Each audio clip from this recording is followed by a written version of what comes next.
Мама Абдулхалима Пугоева привела сегодня мальчика на повторную прививку. Месяц назад они уже делали вакцину. Перед вакцинацией осмотр педиатра обязателен. Симптомы полиомиелита схожи с вирусами ОРВИ, ОРЗ. Высокая температура, усталость, головная боль, ригидность затылочных мышц.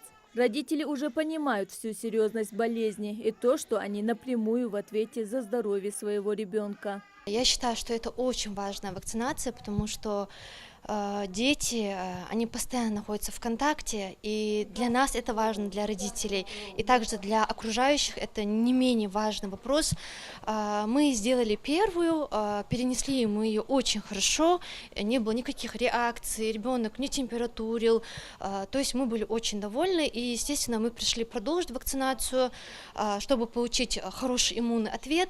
Туровая иммунизация – дополнительная прививочная кампания. Она проходит в 2 этапа с интервалом в 4 недели. Проводится независимо от ранее сделанных прививок. Вакцина привозится с центра хранения города Сунжа. Холодовая цепь не нарушается, так как она доставляется в специальных контейнерах.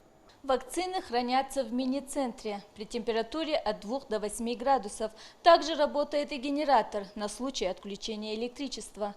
Здесь хранятся вакцины против кори, краснухи, паротита и полиомиелита. Именно поэтому переживать родителям точно не стоит. По Санпину считается, что ребенок должен получить 3 аппликации. Врач-педиатр Лейла Цакоева отмечает, что уже многие антипрививочники признали важность вакцин. Когда уже начали понимать, что это очень серьезное заболевание, да, потому что все медицинские работники, да, во всех сферах, во всех областях сейчас работают именно с антипрививочниками.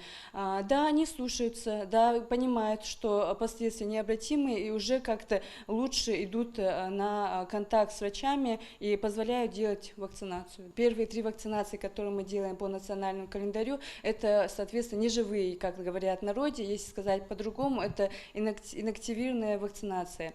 С последующим уже идет оральная вакцинация. Лечения от этой инфекции нет, так как не разработаны препараты, которые убивают полиовирус. Медики не устают повторять, помочь может только прививка. Иногда сразу после вакцины возникает небольшое проседание иммунитета. Это характерно для всех прививок, так как происходит перестройка организма. Мадина Богатырева, Молдгирий Ахигов, Магаз 24.